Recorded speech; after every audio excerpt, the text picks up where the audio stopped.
Welcome sa gawain ng Panginoon. Amen? Masaya po ba tayo ngayong umaga? Masaya ba talaga kayo ngayong umaga? Sino yung masaya? Sumigaw ng Amen. Ayun, masaya nga. Praise the Lord. Sabi mo sa katabi mo, masaya ako, nakatabi kita. Salamat at nandito ka. Amen. Purihin ang Panginoon. Mga kapatid, napakahalaga ng pagsamba. Napakahalaga ng pagdalo sa gawain ng Diyos. Huwag natin itong kalimutan. Huwag natin itong kaligtaan sapagkat napakahalaga na tayo po ay tumatanggap ng mga salita ng Panginoon sa ating buhay. Tumatanggap po tayo ng kanyang direksyon, ng kanyang pangunguna, ng kanyang gabay sa ating pong buhay. Amen? Purihin ang Panginoon. So welcome po sa Acts Community Ministries. Welcome po sa ating pagsamba ngayong umaga. At welcome sa Panginoon ang ating pong buhay. Purihin ang Panginoon. So ngayong umaga, ihanda po natin ang ating sarili sapagkat mahalaga ito pong paksa po natin. Ito pong message po natin. Sapagkat dito nakasalalay yung pong pagpapala ng Diyos yung buhay. Dito nakasalalay yung makapangyarihang pagkilos ng Panginoon sa iyong buhay at napakahalaga nito. Napakahalaga ng message nito. At ako po ay mangungusap sa ang pagsunod sa Panginoon. Obedience to the Lord. Amen? Unais natin ang makapangyarihang pagkilos ng Diyos sa ating buhay, ng kagalingan sa ating buhay, ng pagpapala ng Diyos sa ating buhay, napakahalaga ng pagsunod. As believers, obedience to the Lord should be our first priority. Amen? Agree po ba tayo doon? Bilang mananampalataya, bilang isang taong sumasampalataya sa Panginoon, naglilingkod sa Diyos, ang una mong prioridad, ang pangunahin sa iyong buhay ay sundin ang Diyos. Amen? Sundin ang Panginoon. Kung nais mong maranasan ang galaw ng Diyos, ang makapangyarihang pagkilos ng Diyos sa iyong buhay, nais mong maranasan yung pagdaloy ng pagpapala ng Panginoon sa iyong buhay, importante, napakahalaga ng pagsunod sa Panginoon. Amen? Pakitapik ang katabi mo, sabi mo sa kanya, napakahalaga ng pagsunod sa Diyos. Amen? Dapat ito yung priority natin pagising sa umaga. No? Na tayo po ay sumamba sa Diyos, tayo po ay lumapit sa Panginoon, tayo po ay manalangin sa Kanya, tayo po ay magbasa, mag-meditate ng Kanyang salita, pakinggan natin ang Diyos, hayaan natin ang Diyos, mangusap, manguna sa atin every day. Amen? Dahil nais natin ang pagpapala ng Diyos. Amen? Dahil nais natin ang makapangyarihang pagkilos ng Diyos. Amen? So, ang Diyos dapat ang maging prioridad sa ating buhay. Gaya na sinasabi ng banal na kasulatan, seek first the kingdom of God and His righteousness, and all these things shall be added unto you. So kapag inuna mo ang Panginoon sa iyong priority sa iyong buhay, siya yung lagi mong binibigyan ng pagkilala at pangunguna sa iyong buhay. Dadaloy sa iyo ang masaganang pagkilos ng Panginoon. Amen? Yun ang sinasabi ng banal na kasulatan. Ito po yung pundasyon, ito po yung paninindigan o yung dapat nating panindigan sa ating pong buhay. As believers, obedience to the Lord should be our first priority. Sabi ng Biblia, Isaiah chapter 1, verse 19, in the New American Standard Bible, it says, if you are willing, pagkasabi sa katabi mo, if you are willing and obedient, you will eat the best of the land. Sino may gusto nun? Sino may gusto ng pagpapala ng Diyos? Sino gustong maranasan yung the best of the land? The best. Yung mga pinakamagagandang bagay sa buhay, sa mundong ito, maaari mong maranasan. If you are willing, if you are obedient to the Lord. He said the Lord said, if you are willing and obedient, kung magkakaroon ka ng kusa at magiging masunurin, kayo'y kakain ng mabubuting bagay ng lupain. In other words, you will experience the tremendous blessings of God in your life. You will experience the goodness of the Lord in the land. The blessings of God will manifest in your life. The key is willingness and obedience to the Lord. Kaya napakahalaga nito na sinasabi natin na dapat ang Diyos priority sa buhay natin. Dapat ang Diyos una sa iyong buhay. Dapat binibigyan mo ng unang pagkilala ang Diyos sa iyong buhay, sumunod ka sa Kanya, ito'y maging prioridad ng iyong buhay at mararanasan mo ang kanyang pagkilos. Amen? Ito'y salita ng Panginoon, mga kapatid. Kino-quote po natin, sinasabi po natin, at dapat natin itong paniwalaan. Dapat natin itong sundin. Amen? If you are willing and obedient, you will eat the best of the land. The question today is, what does it mean to obey the Lord? Ano ibig sabihin ng pagsunod sa Panginoon? Ang pagsunod po sa Panginoon, it means aligning our will with God's will. Ina-align mo ang iyong kalooban, ang iyong sarili doon sa kalooban ng Panginoon. Yun ang ibig sabihin ng pagsunod. Kapag ikaw ay sumusunod sa Panginoon, ina-align mo. Ibig sabihin, inilalagay mo sa tamang kalalagayan ang iyong buhay, ang iyong kalooban, doon sa kalooban ng Diyos. Lahat ng mga taong nasa gitna ng kalooban ng Panginoon, naranasan nilang kabutihan ng Diyos. Naranasan nilang kapangyarihan ng Panginoon. So, it means aligning your will, our will, with God's will, and doing what God wants us to do. Na gawin mo, gawin natin yung nais ng Diyos. Amen? Nais ng Diyos. Hindi yung nais natin. Kalooban ng Diyos, hindi yung kalooban natin.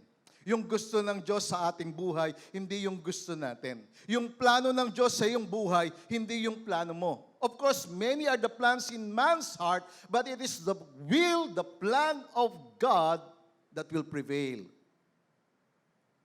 Okay lang magplano tayo. Pero dapat yung plano natin naka-inline, naka-align, it is in accordance with the will of God. Because obedience means aligning your will with God's will and doing what God wants us to do. In simple terms, it means hearing the word of God and obeying it. Sa madaling salita, yung palang pagsunod ay pakikinig sa Diyos at pagsunod sa kanyang sinabi. Bakit natin ito pinag-uusapan? Kasi marami sa atin, nakikinig tayo sa Panginoon, pero iba na yung ginagawa natin. So kapag ikaw ay nakikinig ka, taimtim kang nakikinig, pinakikinggan mo ang salita ng Panginoon, dapat kung ano sinabi ng Panginoon, yun din ang gagawin mo upang ang Diyos malugod sa iyong buhay at pagpalain ng Diyos ang iyong buhay. So today we will evaluate ourselves if we are truly following or obedient to the Lord. I-assess natin ang sarili natin kung tayo ba ay nasa gitna ng kalooban ng Panginoon, tayo ba ay sumusunod sa Panginoon, tayo ba ay nakikinig sa Kanya at ginagawa natin ang Kanya sinasabi. So in other words, obedience to the Lord simply means being one with God. Kapag ikaw pala ay sumusunod sa Panginoon, nagiging kaisa ka ng Diyos. Nagkakaroon niya tawag na agreement and complete submission to His authority. So, kapag ikaw pala ay sumusunod sa isang tao, nagiging kaisa ka ng taong yon. In other words, nagiging pareho kayo ng principle sa buhay. Pinaniniwalaan mo yung tamang prinsipyo.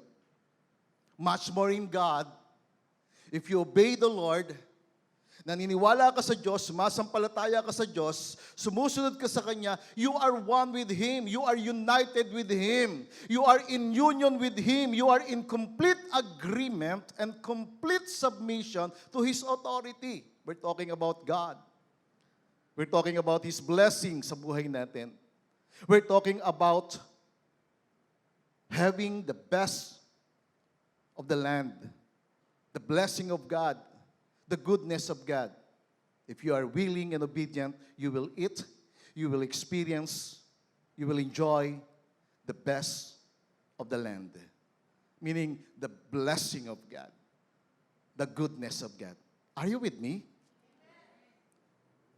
So it means being one with God. Kapag ikaw pala ay sumusunod sa Panginoon, nagiging kaisa ka ng Diyos. Yung kanyang kalooban, nagiging kalooban mo. Yung kanyang kagustuhan, nagiging kagustuhan mo. Yung kanyang plano sa iyong buhay ay nagiging plano mo rin sa iyong buhay. Yun ang ibig sabihin ng pagsunod sa Kanya. Obedience is being one in agreement and complete submission to God. Listen carefully, mga kapatid. Without obedience, we are disconnected from God and we fall short in our relationship with Him. Kung wala yung pagsunod sa Diyos, hindi tayo sumusunod sa Panginoon, hindi na tayo nag-a-agree sa Kanya, hindi na tayo kaisa ng Diyos, hindi na tayo kasama niya, and we fall short of our relationship with Him. Kapag isang tao disconnected sa Diyos, isa lang ang dahilan nun, hindi na siya sumusunod sa Diyos. Kapag isang tao na wala na sa pananampalataya, isa lang ang ibig sabihin nun, wala na siyang pagsunod sa Diyos. Hindi na ang Diyos ang nakikilala sa kanyang buhay. Hindi na ang Diyos, ang Panginoon, ang priority ng kanyang buhay. And I pray that the Lord will give you a clear understanding of this message. This is just a basic, simple message of obedience to God. Being one with God, being in agreement with God, being in complete submission with God. At kung wala yung pagsunod na yon, disconnected tayo sa Kanya. At kapag disconnected ka sa Kanya, disconnected din yung pagpapala niya sa iyong buhay. Disconnected ka rin sa kagalingan. Disconnected ka rin sa mga himala ng Diyos sa iyong buhay. And we want the miracles of God. Amen? More than anything else in this world, we want the touch of God. We want the supernatural work of God. Kasi ang Diyos makapangyarihan. And the Bible says God is able to do exceedingly abundantly above all that we ask or think, according to His power that works in us. If we are willing and obedient, if we will truly obey Him. So therefore, as believers, we need to establish our decisions and our actions based on our obedience to the Lord. Kailangan may tatag sa ating buhay bilang mga mananampalataya, sa ating mga decisions, sa ating mga ginagawa, yung pagsunod sa Panginoon, sa ibang mga pananalita, sa ibang mga decisions sa iyong buhay, sa ibang mga pagpaplano sa buhay, sa ibang mga ginagawa, nakikita ba ang pagsunod sa Diyos? Nakikita ba na ikaw ay kaisa ng Diyos, that you are in agreement with God's will? That you are in complete submission to Him? Nakikita ba yan? And by the way, bakit kinakailangan sumunod tayo sa Panginoon? Why do we need to obey the Lord? You know, the reason why we need to obey the Lord, it is because obedience, listen carefully, obedience to the Lord opens the door to God's supernatural work and power in your life. Kapag ikaw ay sumunod sa Panginoon, binubuksan mo ang sarili mo sa makapangyarihang gawa at kapangyarihan ng Diyos sa iyong buhay. Are you with me? Bukas ka sa pagpapala ng Diyos kapag ikaw ay sumusunod sa Panginoon. Bukas ang pintuan sa iyo kapag ikaw ay masunurin. Pero pag hindi masunurin, alam naman natin, sarado ang pintuan.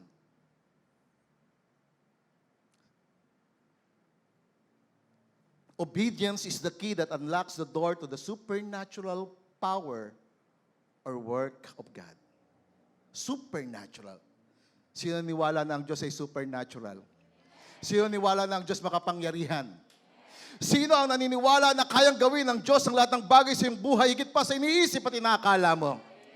Sino niwala na ang Diyos ay kaya magpagaling ng anumang uri ng sakit at karamdaman? Sino niwala na kaya kang iangat ng Diyos isang masagana at mapayapa at pinagpalang buhay? Naniniwala tayo doon. Amen? Naniniwala tayo. That is why as believers, our first priority in this life is to obey the Lord. Lord, ano yung gusto mo sa akin?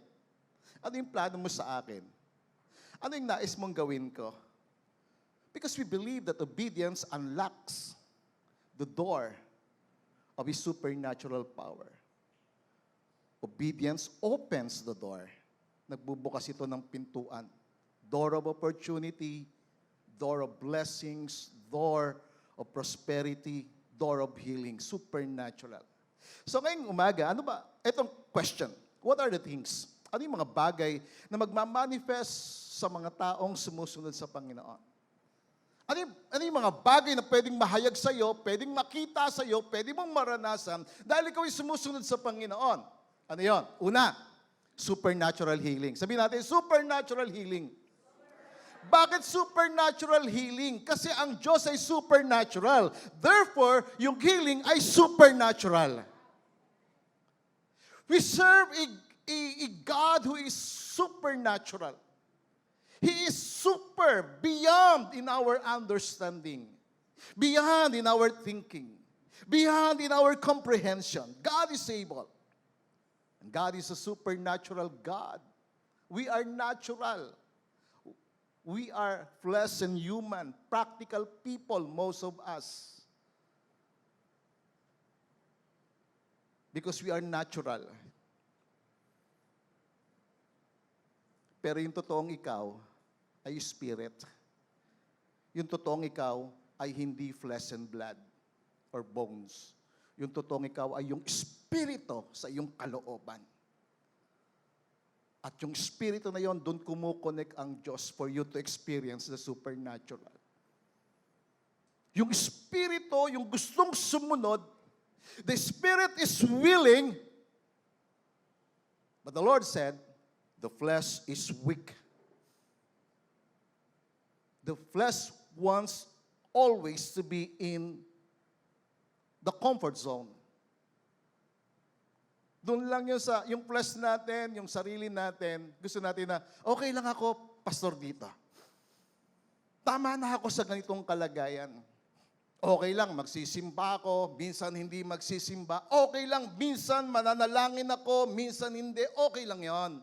Okay lang yan, minsan magbabasa ako ng Bible, minsan hindi. Okay lang yan, hindi ako magdadala ng Bible kasi hindi naman sila nagdadala ng Bible sa church. Nakikita naman ng Bible sa screen. Okay lang yan, pastor. Tama na ako dito. Sa palagay mo, okay lang ba yung ganong klase ng buhay sa paningin ng Diyos?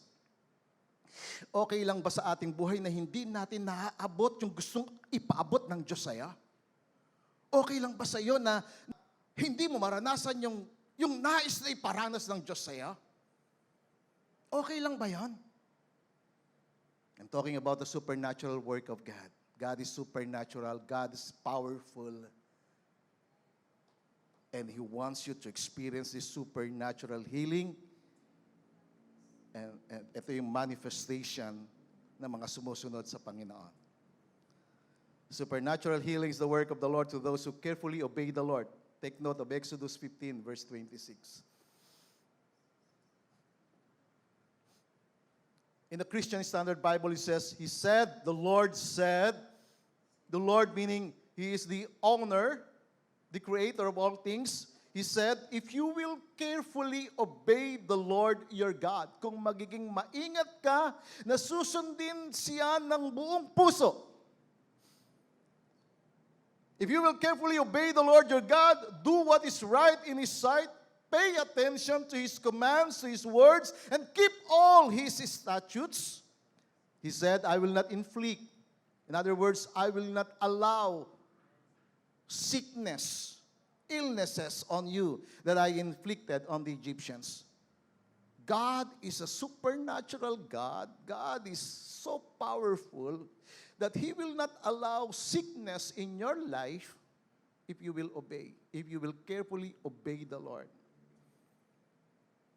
Kaya dumaranas minsan ng sakit at karamdaman, of course, kapabayaan, and most of the time, disobedience. So God said, I will not inflict any illnesses, hindi ko ipapadala sa iyo, hindi ko ipaparanas, sabi ng Panginoon, pinaparaphrase ko lang, kasi God is our healer. Amen? It says, sabi niya, for I am the Lord who heals you. Amen? Ang Panginoon na nagpapagaling. At sino yung pinapagaling niya? Kanino nakabukas ang pintuan ng kagalingan? Kanino? Sa mga sumusunod sa Kanya. Amen? Pakitapik yung katabi mo, sunod na tayo para talagang ang kagalingan nasa atin. Amen? Sunod lang tayo. Basic lang mga kapatid. Sunod lang tayo sa Kanya. Sabi niya, ako ang Panginoon na nagpapagaling. Kaya may sakit, kaya may karamdaman because of disobedience. Remember Adam and Eve, because of their disobedience, then sin enters in the land, in the lives of people. All of us affected tayo because of disobedience. At silang nais ng Diyos sa mga sumasampalataya sa Kanya, sumunod lang. Kasi meron ding sumasampalataya na hindi sumusunod for the sake of believing, but they don't obey. Mamaya, we will talk about that. Pangalawa, na mararanasan ng taong sumusunod sa Panginoon, magmamanifest sa Kanya yung sinatawag na supernatural blessings. Sabihin natin, supernatural blessings. Supernatural means extraordinary. It came from God. Galing sa Diyos. Supernatural blessings are the work of the Lord that will truly manifest to those who fully obey the Lord. Magmamanifest, mahayag sa mga sumasampalataya sa Panginoon, sa mga sumusunod sa Kanya, ang tinatawag na matinding pagpapala. Deuteronomy chapter 28, we know this. And I just want to read this, verse 1. It says, if you fully obey the Lord your God and carefully obey all His commandments that I am giving you today, the Lord your God will set you high above. Itataas ka ng Panginoon kapag ikaw ay natutong sumunod sa Kanya. That you fully obey the Lord your God.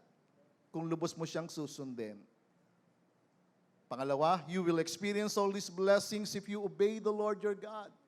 Mararanasan mo ang lahat ng pagpapalang ito kung susundin ninyo ang Panginoon ninyong Diyos. Lahat ng pagpapalang ito. No? He said, all these blessings, all the blessings that comes from God will be open to you. The door of blessings will be open to you. Why? Because you fully obey the Lord. Sumunod ka sa Kanya. All His blessings. I'm reading this in the New Living Translations para mas maintindihan natin kasi common English ito, mababaw na English ito, di ba? Tayong mga Pilipino, kaya nga meron tayong English sa elementary. Kahit na kinder, merong English. Elementary, merong English. High school, may English. Bakit? Para maintindihan natin yung common English. It's just a common English. And in fact, tinatagalog pa natin ito para talagang maintindihan natin, no, hinihimay pa natin para talagang mag-sink in sa ating spirit yung salita ng Panginoon. And it says in verse 3, your towns and your fields will be blessed. Will be blessed. Ang iyong syudad at ang iyong bukid, kung meron kang lupain, no? Pagpapalain ng Panginoon. Ano mang meron ka, pagpapalain ng Diyos. Because why? Because you obeyed the Lord. Sumunod ka sa Kanya. Verse 4, it says, your children, ang iyong mga anak, pagpapalain niya. Your crops will be blessed. The offspring of your herds, maging ang iyong mga hayop o mga alagang hayop ay pagpapalain ng Panginoon, bibigyan ka ng Diyos ng masaganang ani, masaganang pagpapala, masaganang bunga ng iyong pagtatrabaho. Because of what? Because of obedience. Verse 5, your fruit baskets and bread boards will be blessed. Pagpapalain niya ang iyong lalagyan ng pagkain at bibigyan kayo ng Panginoon ng masaganang ani. Salita ito ng Diyos. Sinabi ito ng Panginoon sa mga Hudyo na sumampalataya sa Kanya. At sinasabi ito ng Panginoon sa mga taong sumasampalataya na sumusunod sa Kanya. Verse 6, it says, wherever you go and whatever you do, you will be blessed. Amen? Kahit saan ka pumunta, ano man ang gawin mo, pagpapalain ka ng Panginoon. The door of blessings, the door of opportunities will be open to you. Why? Because of obedience. Because you are one with God. You are in agreement with God because God is your first priority in your life. Because you obey the Lord, because you are not just obedient, but you are willing, may kusa ka, na sumusunod ka sa Panginoon, na ang kalooban ng Diyos nagiging kalooban mo. Na mga principles ng Panginoon nagiging principle ng iyong buhay. Wherever you go, saan ka man pumaroon, ano man ang gawin mo, pagpapalain ka ng Panginoon. Verse 7, the Lord will conquer your enemies when they attack you. Tatalunin ng Panginoon ang iyong kaaway kapag ikaw ay inatake. Of course, they will attack you from one direction, but they will scatter from you in 7. Isang atake sa iyo, kakalat na sila. This is the protection of the Lord for those who obeyed the Lord. Verse 8, the Lord will guarantee a blessing on everything you do. Meron kang warranty, meron kang guarantee. That the Lord will guarantee a blessing on everything you do and will fill your storehouses with grain. The Lord your God will bless you in the land He is giving you. Merong garantiya na pagpapalain ka ng Panginoon sa lahat ng gagawin mo because of obedience. If you believe, verse 9, if you obey the commands of the Lord your God and walk in His ways, the Lord will establish you as His holy people.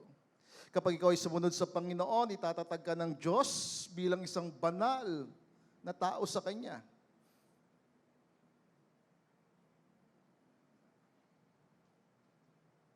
That is the supernatural blessings of God, mga kapatid. First, supernatural healing, Exodus 15:26, Deuteronomy 28, supernatural blessing, and supernatural prosperity. Prosperity means kasaganaan. Supernatural prosperity is the work of the Lord to those who obey Him.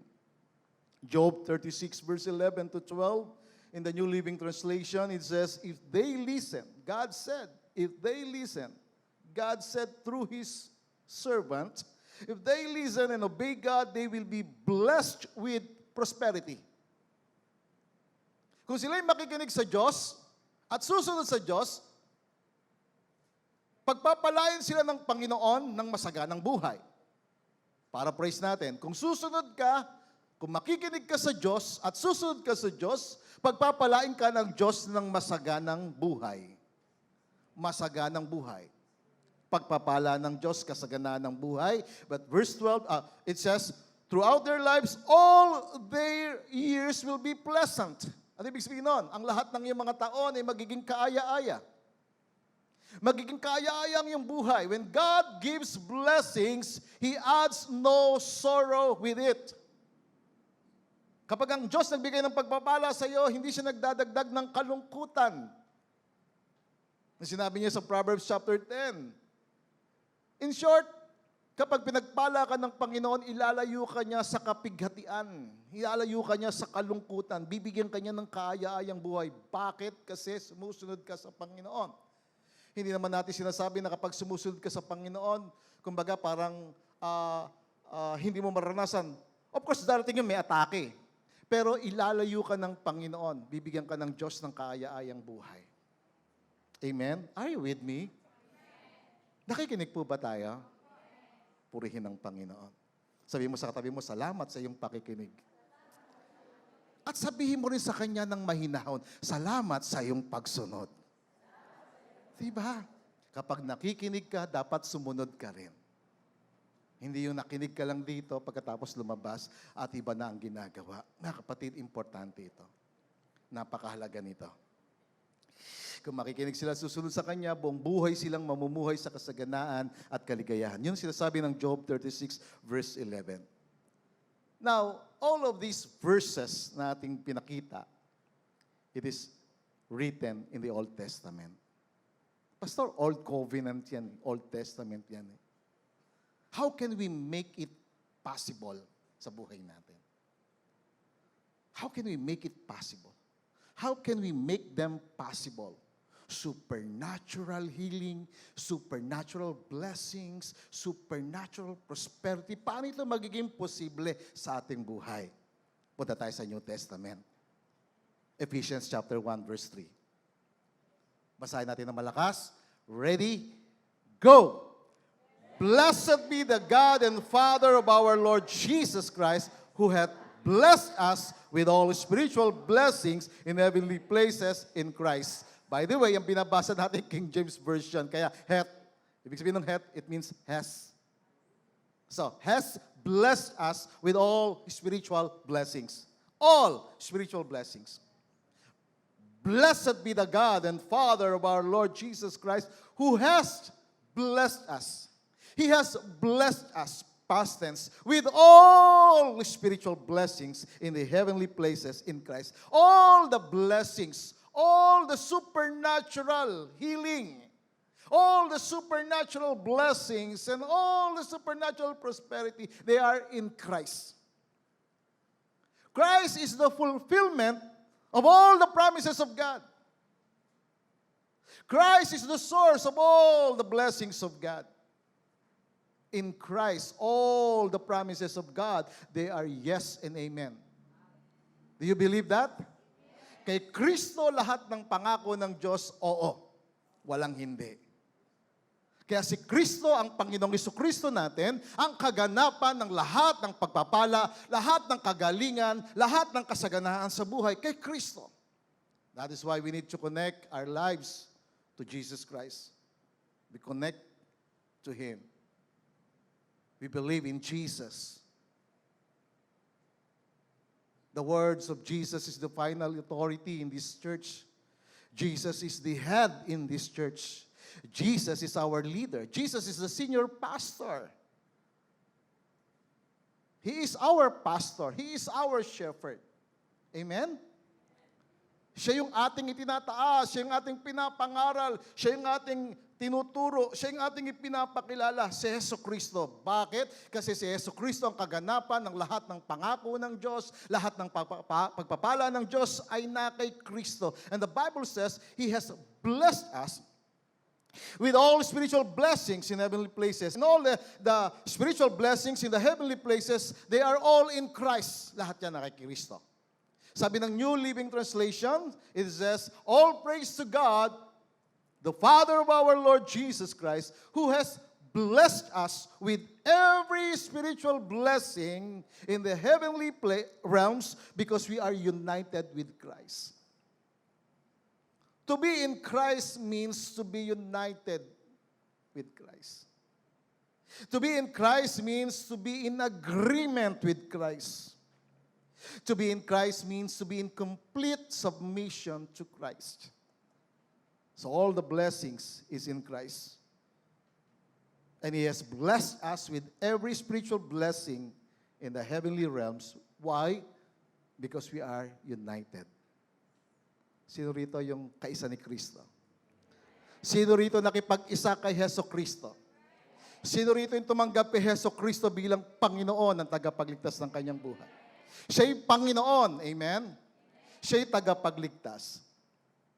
And Ephesians chapter 1 verse 11, it says in the New Living Translation, because we are united. Take note of the word united. Paraphrase. United. United with Christ. We have received an inheritance from God. Inheritance. Mana. Ang kagalingan, mana yan. Children's bread yan. Inheritance yan. Mana yan. Pamana ng Panginoon. Ang pagpapala, pamana ng Panginoon. Inheritance natin. Ang masaganang buhay, pamana ng Diyos. Bigay ng Diyos. Ang mapayapang buhay, bigay ng Diyos. Ang panatag na isipan, bigay ng Diyos. Mana natin yan. We are united with Christ. And because we are united with Christ, we have received, past tense, an inheritance from God. Tinanggap na natin in the spiritual realm. For He chose us in advance and He makes everything work out according to His plan. Ayon sa kanyang plano. Ang inheritance, ang pagpapala, ayon sa kanyang plano. Ayon sa kanyang kalooban. His plan, His will. Not your will, not your plan. That's why, if you have that plan in your life, submit your plan to Him. Submit yourself to Him. Submit your will to Him. Like the Lord Jesus Christ. When He was in the Garden of Gethsemane, He said to the Father, Father, not my will, but your will be done to me. During the time He was stressed in a human flesh, pwede siya mag-give up. But He submitted Himself. He obeyed the will of the Father. He was one with the Father. He was in agreement with the Father. He was in complete submission to the Father. And therefore, you and me, ikaw at ako, na sumusunod, naniniwala kay Jesucristo, at sumusunod sa Kanya, we should be united. We should be one. We should be in agreement with the will and the plan of God in your life. Amen? Can we give Him the praise? Wow! Purihin ang Panginoon. Nagkakaintindihan po ba tayo? Si Jesus, kaisa ng Ama. At tayo ay kaisa ni Jesucristo. But the question today is this. Kumbaga, all the supernatural blessings, healings, and prosperity, and even deliverance, no? All of that, are spiritual blessings in Christ. Kay Kristo yon. At si Kristo yung fulfillment. They are God's inheritance for us na ayon sa plano ng Diyos sa atin. Pero, bakit yung kaganapan nito, hindi natin nararanasan? Bakit hindi natin nakikita ang kaganapan nito sa ating buhay? Alam mo, isa lang ang dahilan. Kasi bilang mananampalataya, hindi tayo sumusunod. May mga mananampalataya na hindi sumusunod. They just believe for the sake of believing. Pero when it comes dun sa reality ng buhay, sa realidad ng buhay, sa ating pribadong buhay, are we submitted to God? Tayo ba'y totoong nagpasakop sa Kanya? Are we in complete submission? Are we in agreement with Him? Tingnan natin yan. Colossians chapter 2, verse 6. It says, as you therefore have received Christ Jesus, the Lord. Sino rito tumanggap kay Jesucristo bilang Panginoon at tagapagligtas ng kanyang buhay? Taas ang kamay.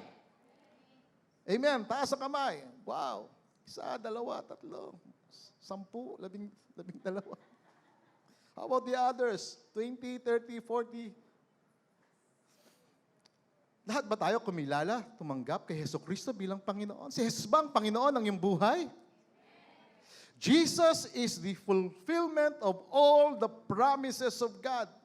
In Christ, all the promises of God, they are yes and amen. Jesus is the fulfillment. Jesus opens the door of opportunities for those who receive Him, for those who make Him Lord and Savior. So, it says, as you therefore have received Christ, Jesus the Lord, so walk in Him. You see, the word to walk with Him, it means to be one with Him, to be in agreement with Him. If you walk with somebody, it means you are in agreement with that somebody. Kasi hindi kayo lalakad na magkasama kung hindi ka nag-a-agree sa Kanya na pareho kayo ng destiny, pareho kayo ng pupuntahan. Di ba? Pag pareho kayo ng pupuntahan, pareho kayo ng destiny, then you will be in agreement with Him. Same with the Lord.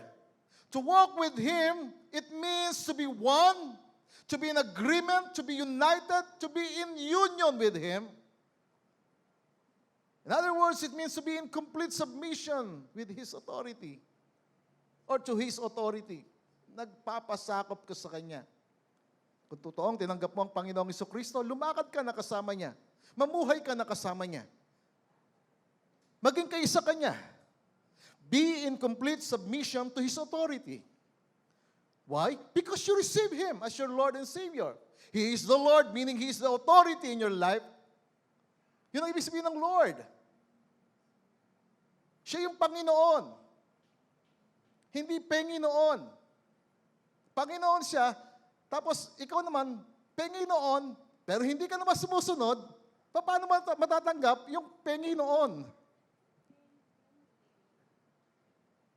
So in order for you to experience the blessings, the supernatural blessings, the fulfillment of God's promises in your life, you must be in agreement with Jesus. You must be one with Jesus. If anyone is in Christ, he is a new creation. Kapag ang sino man naging kaisa ni Kristo, nababago yung buhay niya. Kung tinanggap mo ang Panginoong Jesucristo at walang changes sa iyong buhay, teka sandali, baka hindi totoong tinanggap si Lord. Kasi kung totoong tinanggap mo si Lord, mamumuhay ka ayon sa kanyang kagustuhan, ayon sa kanyang plano. Amen? Susunod ka sa kanya, in other words. In the New Living Translation, it says, just as you accepted Christ Jesus as your Lord, you must continue. Take note of the word, continue. Continue to follow Him. In other words, continue to obey Him. Patuloy kang sumunod sa Kanya. Make Him your first priority. Siya dapat yung una sa iyo. He is before all things. Therefore, He must be the first in your life. You must be in agreement, in the same principle with Him. Kung ano sinasabi niya, yun din sinasabi mo. Kung ano yung pinaniwalaan niya, yun din yung paniniwala mo. Kung ano yung pinagagawa niya, yun ang dapat natin gawin. Amen? Because we receive Him. Tinanggap natin siya. And we should continue to walk with Him. We should continue to follow Him. We should continue to obey Him no matter what. Kahit anong mangyari. Tingnan natin ang another version yan. Colossians 2 verse 6 in the Amplified Bible. It says, therefore, as you have received Christ Jesus the Lord, it says, walk in union with Him. So when you walk in union with Him, you reflect His character. It's about reflecting His character in the things you do and say. When you walk with Jesus, when you are in union with Jesus, when you continue to follow Jesus, you are reflecting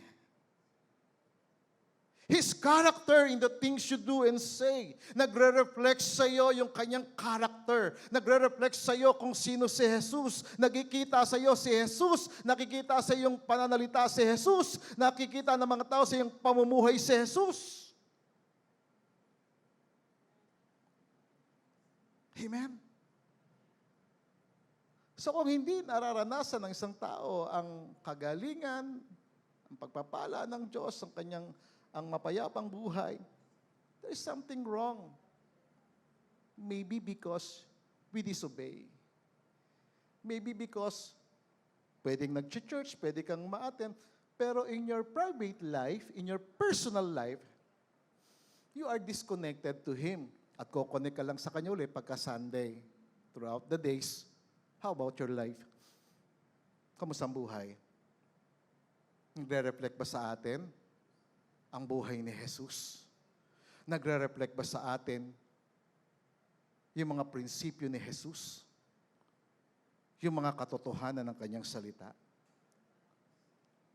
As you have received Christ Jesus the Lord, walk in union with Him, reflecting His character in the things you do and say, living lives that lead others away from sin.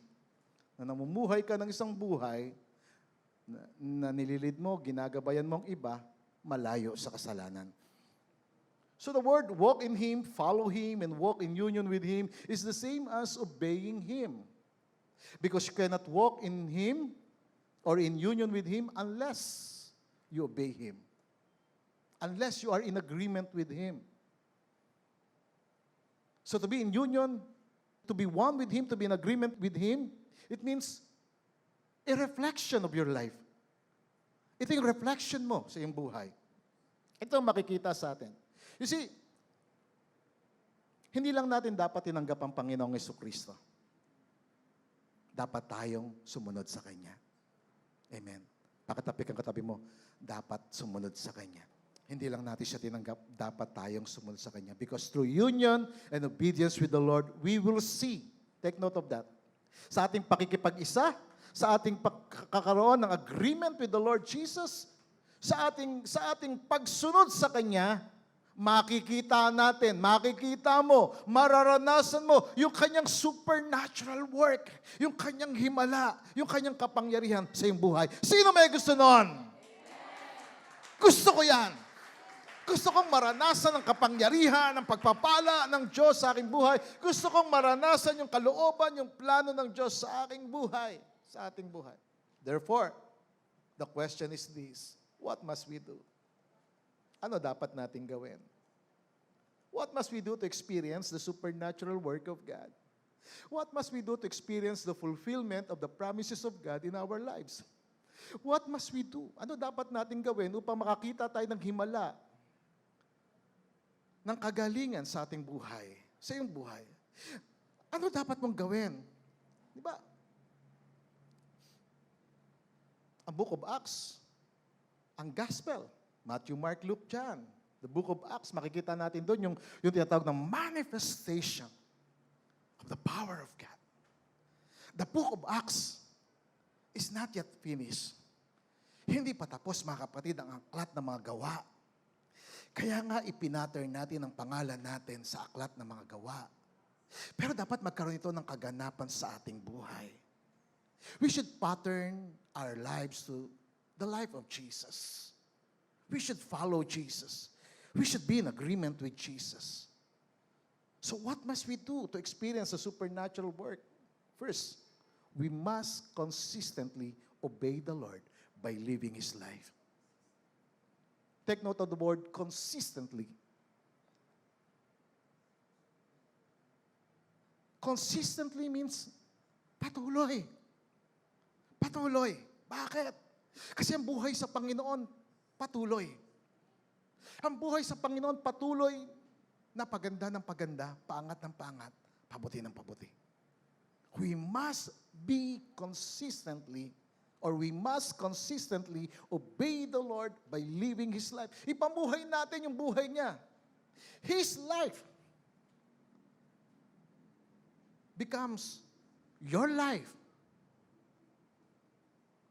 Na tayo po'y maging reflection ng buhay ni Jesus. Because if you are in union, if you are in agreement, if you are in complete submission to His authority, then His character will be reflected in your life. Then His life will be your life. His love will be your love. His faith will be your faith. Colossians 2 verse 6, balikan natin yung verse natin. New Living Translation. Just as you accepted Christ Jesus as your Lord, you must continue. Continue meaning be consistent. To continue means to be consistent. Magpatuloy ka na sumunod sa Kanya. In the Amplified Bible, it says, therefore, as you have received Christ Jesus, the Lord, walk in union with Him, reflecting His character in the things you do. Mag-reflect sa'yo, sa iyong buhay, yung Kanyang character sa lahat ng iyong ginagawa. When you truly receive the Lord Jesus and obey Him, His life will be your life. And it will supernaturally work in you to reflect His character in everything you do. Amen?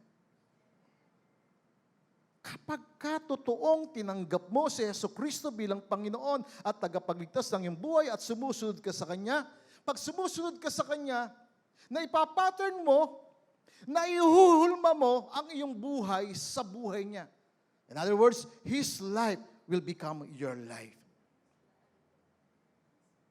Kaya nga tinawag nilang Christians, ang mga believers, 3 times lang na binanggit ang salitang Kristiyano sa Biblia. Na sinabi nila na Christians meaning followers of Christ. Pero yung salitang Kristiyano, itinawag ng mga pagano sa mga sumasampalataya. But ang totoong pangalan ng mga sumasampalataya, they are believers in Christ. They are disciples of Christ. They are followers of Christ. And if you follow Jesus Christ, you will become like Jesus.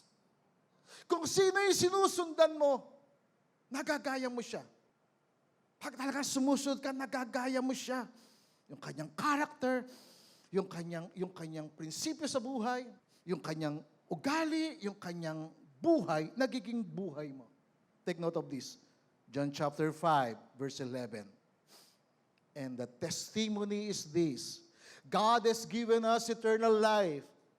And that eternal life, we already possess it according to the Amplified Bible. The eternal life has already been given to us. We already possess the eternal life when that moment you receive Jesus Christ as your Lord and Savior. And this life is in His Son. Ang buhay nito na kay Kristo, resulting in our spiritual completeness. That life is the result of your spiritual completeness. When you have the life of Jesus in you, you will experience that spiritual completeness and eternal companionship with Him. That is the testimony of Apostle John in the Amplified Version ng Bible. God has given us eternal life. We already possess it. Atin na yan, yung eternal life na yan. Meron ka ng buhay na walang hanggan. Kaya nga sabi ni Pastor Robert dito, nung pinag-pray namin, sabi ko sa kanya, Panginoon, si Pastor Robert, bigyan mo ng mahabang buhay. Pagkatapos, nagsalita siya ng kanyang huling message. Sabi niya, yung message niya, yung kasi may climax Sabi niya, hindi ko nais ang mahabang buhay.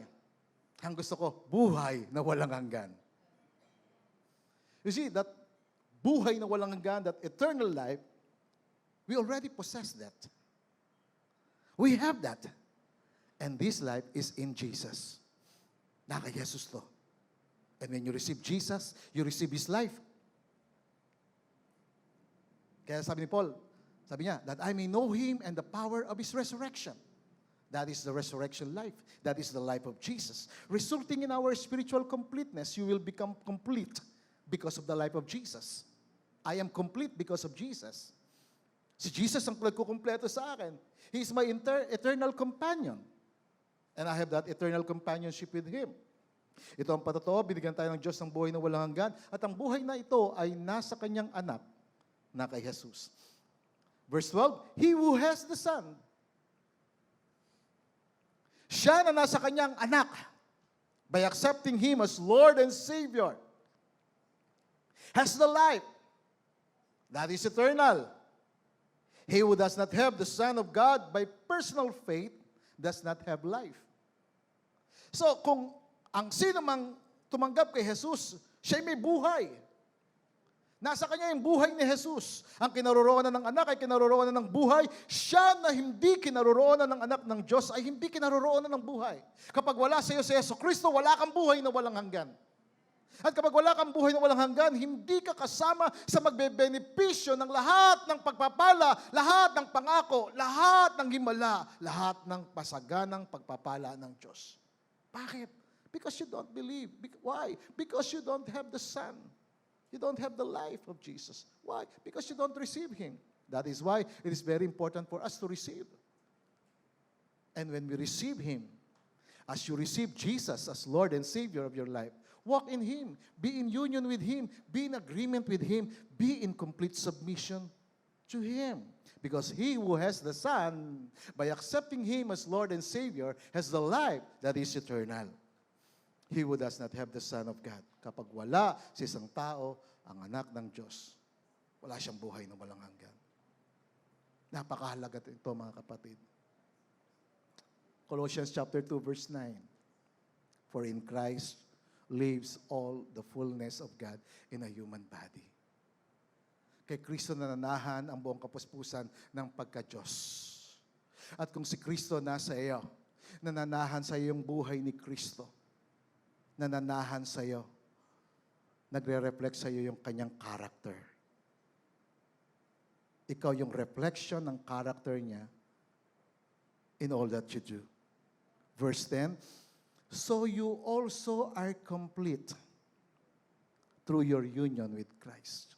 Kompleto ka rin. So yung kinukumpleto ng Panginoon, yung mga nasa Kanya. Pag wala ka sa Kanya, hindi ka kompleto. Bakit? Wala sa iyo ang buhay ni Jesus. I'm not talking about religion. I'm not talking about just attending the church. I'm talking about personal relationship. I'm talking about making Him your first in your life. I'm talking about making Him as the Lord and Savior of your life. Because He is the source. Jesus is the source of healing. Jesus is the source of power. All the power has been given to Him. All the power is in Jesus. Healing, deliverance, fullness of blessings, prosperity is in Jesus. Siya yung source ng kagalingan. So if you are in Jesus, you have His fullness, you are complete with Him. Kinukompleto ng Panginoong Hesus yung mga nasa Kanya. Kasi siya yung pinagmumula ng kapangyarihan.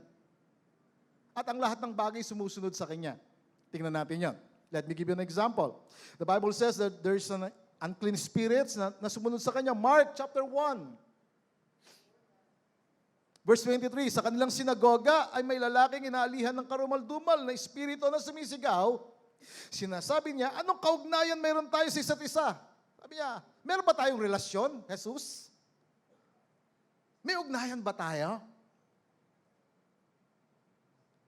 Sabi ng demonyo, talaga naman wala namang kaugnayan ng demonyo kay Jesus. Kaya niya pwedeng ipilit na may ugnayan sila. Sabi niya, anong kaugnayan mayroon tayo sa isa't isa?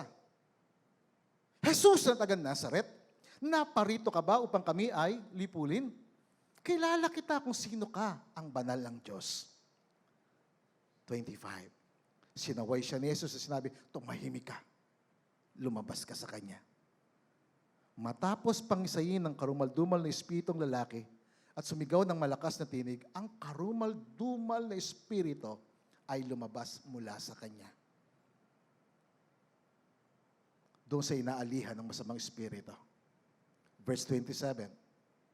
In the NIV version, sabi diyan, the people were also amazed that they asked each other, what is this, a new teaching? And with authority, He even gives orders to impure spirits and they obey Him. Take note na, ang masamang espiritu sumusunod sa Kanya. Lahat sila namangha, nagtanungan, paano nangyari ito?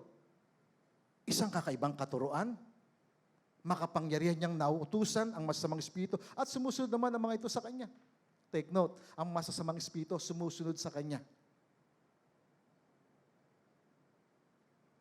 Dito makikita natin yung manifestation ng kapangyarihan ng Panginoong Hesus. Sa ibang pagkakataon, makikita naman natin sa ganun din. Mark chapter 4, verse 35, na ang malakas na alon ay sumusunod sa Kanya. Verse 35, kinagabihan, sinabi ni Jesus sa mga alagad, tumawid tayo sa ibayo. Kaya't iniwan nila ang mga tao at sumakay sila sa bangkang sinakyan ni Jesus upang tumawid sa lawa. May iba pang mga bangkang nakisabay sa kanila. Habang naglalayag, inabot sila ng malakas na bagyo, kaya't ang bangkang sinasakyan nila hinampas ng malalaking alon at ito'y halos mapuno na ng tubig. Si Jesus ay natutulog noon sa may hulihan ng bangka, nakahilig sa isang unan, ginising siya ng mga alagad at sinabi, Guro, baliwala ba sa iyo kung mapahama kami? Kung makikita naman natin senaryo dito, wala ka bang pakialam sa amin? Lord, wala ka bang paki sa akin?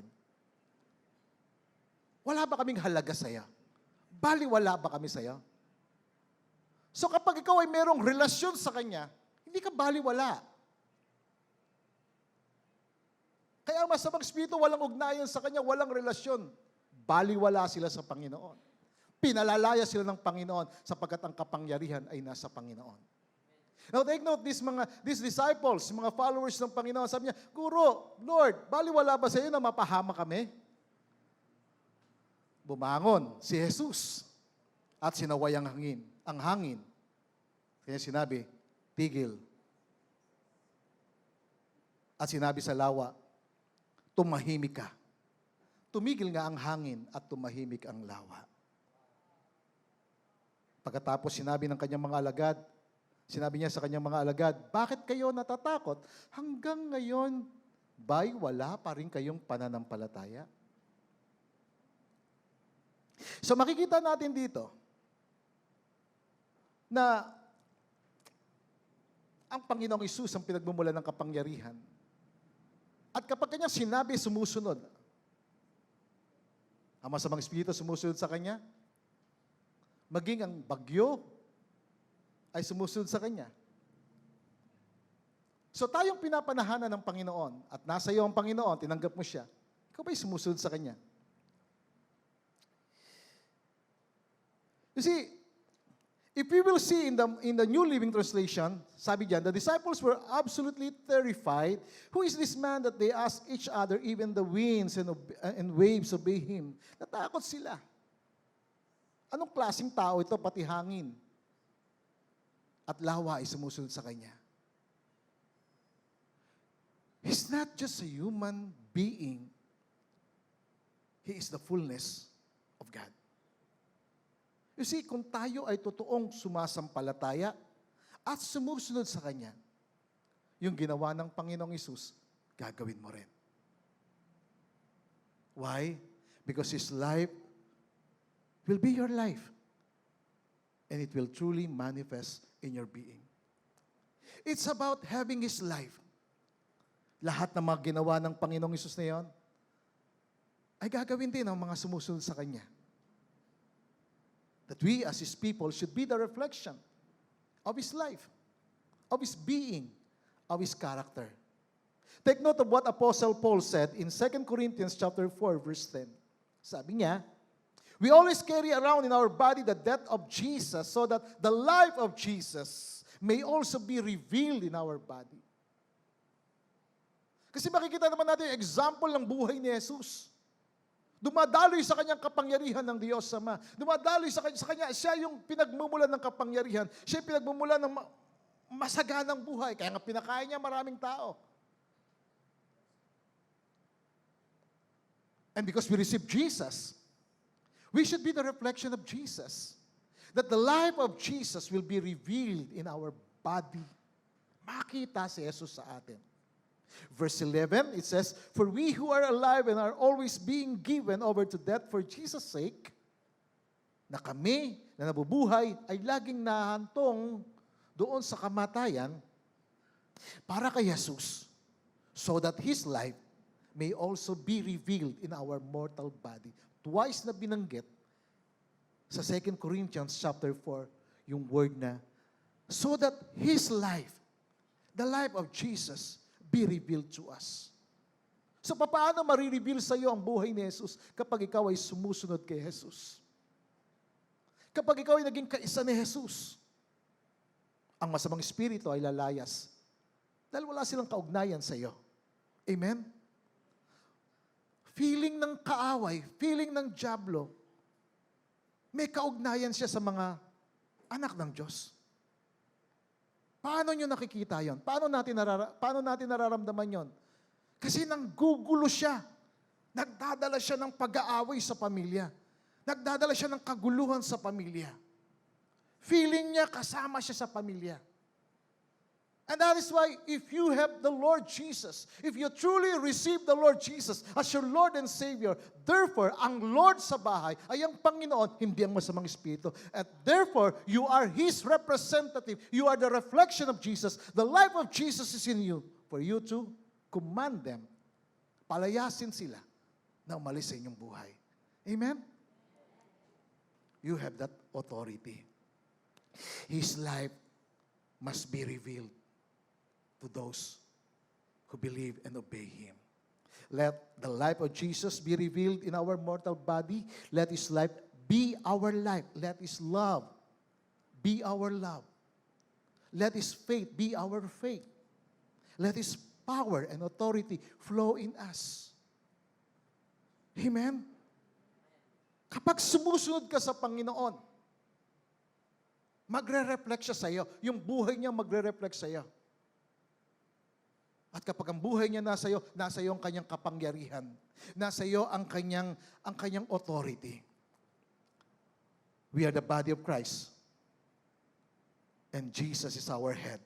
Ephesians chapter 1, verse 22, just to remind you, Sabi ng verse 22, God has put all things under the authority of Christ and has made Him head over all things for the benefit of the church. We are the church. We are His body. We are His representatives. Yung church, binigyan ng buhay ni Jesus. Binigyan ni Jesus ng hininga ang church. Kaya ang church naging makapangyarihan in Acts chapter 2. Because the breath of life enters into the believers. And they obeyed Jesus. And because they obeyed Jesus, they experienced the power of Jesus. They experienced the manifestation of the supernatural healing, the supernatural blessings, the supernatural prosperity of God in their lives. Jesus put all things under the authority, or God has put all things under the authority of Christ. All things has been under the authority of Jesus. And has made Him head over all things for the benefit. Take note of the word, the benefit. Benepisyo ng simbahan. Benepisyo ng mga sumasampalataya na sumusunod sa Kanya. And verse 23, and the church is His body. Ang iglesia ay katawan niya. It is made full and complete by Christ. Kaya kapag nasa iyong buhay niya, kinukumpleto ka niya. Hindi ka nagkukulang. Hindi mo masasabi sa Kanya, Lord, wala ka bang paki sa akin? Wala ka bang pakialam sa amin? Baliwala ba kami sa iyo, Panginoon? No, you will not say that. Because you have that personal relationship with Him, because He is your Lord and Savior, because you believe and obey Him, therefore, beneficiary ka niya. Tagapagmana ka niya. May benepisyo sa Panginoon. Kaya ako naglilingkod sa Panginoon, hindi sa pangako ng tao. Hindi may nagsabi sa akin, kapag ikaw nagpastor, meron kang pera. No, hindi. Wala akong pangako sa tao. May pangako ako sa Diyos. Pinangawakan ko yung pangako ng Diyos. Bakit? Kasi siya ang aking Diyos. Siya ang aking Panginoon. Siya ang aking tagapagligtas. Hindi ako maasa sa tao. Naglilingkod ako sa Diyos para maging pagpapala sa tao. Therefore, as the body of Christ, we must consistently obey the Lord. As believers, we must consistently obey the Lord by living His life so that His power and supernatural work will be revealed to us. When the life of Jesus be revealed in you, His power will be revealed in you. Kaya si Paul, ang tindi ng kanyang ministry. Bakit? Kasi the power of the Lord, the life of Jesus has been revealed to him. Kaya if you will go back to that word in 2 Corinthians chapter 4 verse 10, sabi niya, we always carry around in our body the death of Jesus. Dala-dala namin yung kamatayan ni Jesus. Alam namin si Jesus namatay para sa amin. Alam natin maliwanag na namatay si Jesus para sa atin. Pero ano yung significance nun sa atin? Namatay siya para tayo mabuhay sa Kanya. So that His life will be truly your life. His life, the life of Jesus, may be revealed in our body. His life will be revealed in our body. Amen? Pangalawa, we must consistently obey the Lord by preaching His word. Not just by living His life, but also by preaching or sharing or making a testimony for His word. Yun ang totoong pagsunod. Pag sumusunod ka, kaisa ka ng Panginoon, nasa iyong buhay ng Panginoon. At nasa iyong salita ng Panginoon. Kapag nasa iyong salita ng Panginoon, hindi po pwedeng salita ng Panginoon, hindi lalabas sa iyong bibig. Dapat kapag ang salita ng Panginoon nasa iyong buhay, lalabas ito sa iyong bibig. Pag sumusunod ka sa Panginoon, makikita sa iyo ang resulta ng pagsunod sa Panginoon. Kasi yung buhay niya nahayag sa iyo. At kapag ang buhay niya nahayag sa iyo, yung kanyang salita mahayag sa iyo at bibigkasin mo, sasalitain mo ang kanyang salita. Colossians chapter 2 verse 6 in the Amplified Bible again, it says, therefore, as you have received Christ, Jesus the Lord, walk in union with Him, reflecting His character in the things you do and in the things that you say.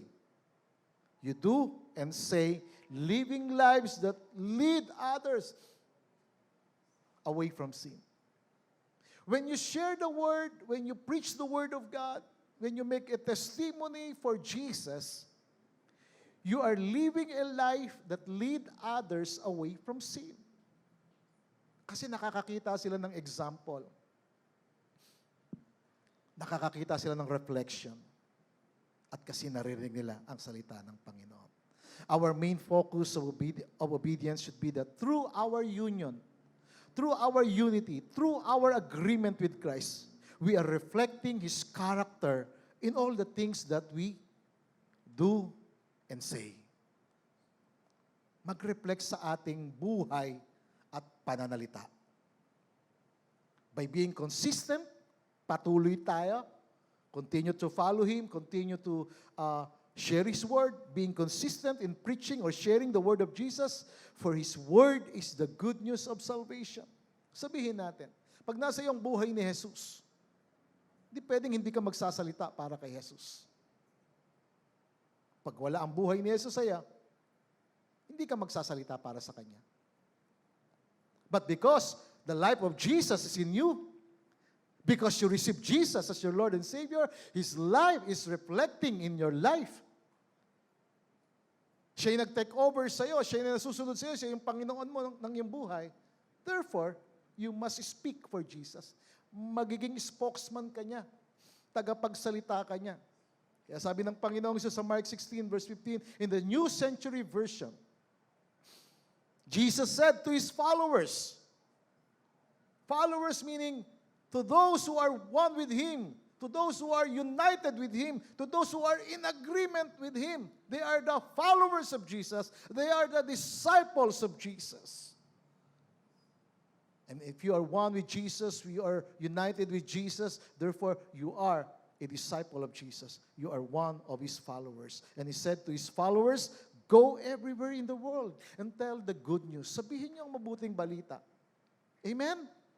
Sabihin natin ang mabuting balita.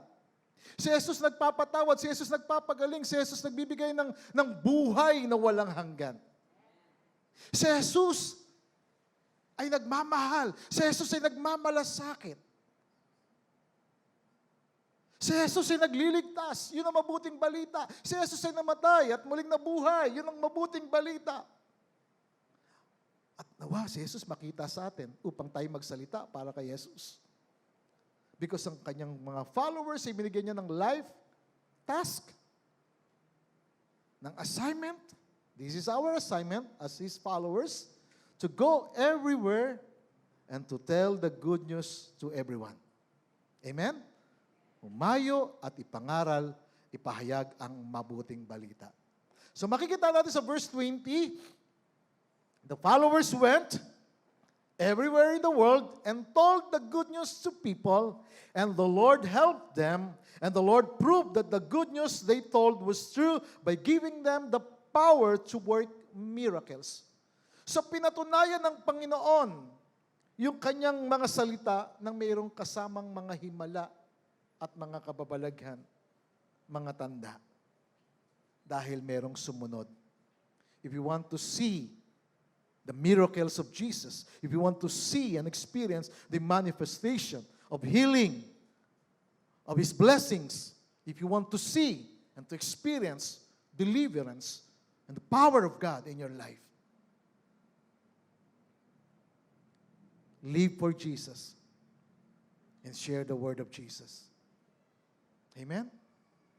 Kaya sabi dito, mangaral kayo, humayo kayo, ipangaral ang mabuting balita. Kaya nga sila humayo at nangaral, ang mga alagad sa lahat ng dako, tinulungan sila ng Panginoon. God helped them, the Lord helped them, and the Lord confirmed, the Lord proved that the good news they told was true by giving them the power, giving them the manifestation, the power of God, the supernatural work of God. Amen? Mga kapatid, this is our task. This is our mandate. Kung totoong tinanggap mo ang Panginoong Hesus, mamumuhay ka para sa Kanya. Amen? Kung totoong tinanggap mo ang Panginoong Hesus, magsasalita ka para sa Kanya. Amen? Huwag natin sabihin, Pastor, hindi naman ako magaling magsalita eh. Sino ba ang magaling magsalita? Ang Panginoon nagbibigay ng pagkukompleto sa buhay ng isang tao. In conclusion, Paul said in 1 Corinthians 9 verse 16, sabi niya, if I preach the gospel, I have nothing to boast about. Kung ako'y mangangaral ng mabuting balita, wala akong ipagmamalaki, wala akong ipagmamayabang, for I am compelled. Meaning, I am in this obligation that is absolutely obligated to do it. Woe to me if I do not preach the good news of salvation. Sabi niya, sa aba ko, kung hindi ko ipangangaral ang mabuting balita. Mga kapatid, ginamit sila ng Panginoon mightily. The task is also with us. Kung totoong tinanggap natin si Jesus, kung nais mong makita at maranasan ang kapangyarihan ng Panginoon, tayo sumunod sa Kanya. Amen? Let's pray. Let us bow our head. Let us close our eyes. And let's pray. Lord, thank you so much. Thank you, Lord, for your word, for your message for us. That as believers, we must consistently obey the Lord by living His life. Dahil tinanggap namin, Ikaw, Panginoong Hesus, tulungan mo kaming mamuhay. Ipamuhay namin ang iyong buhay. Maging reflection kami ng iyong buhay. Sa aming pamumuhay, sa aming pagsasalita. Salamat po, Panginoon.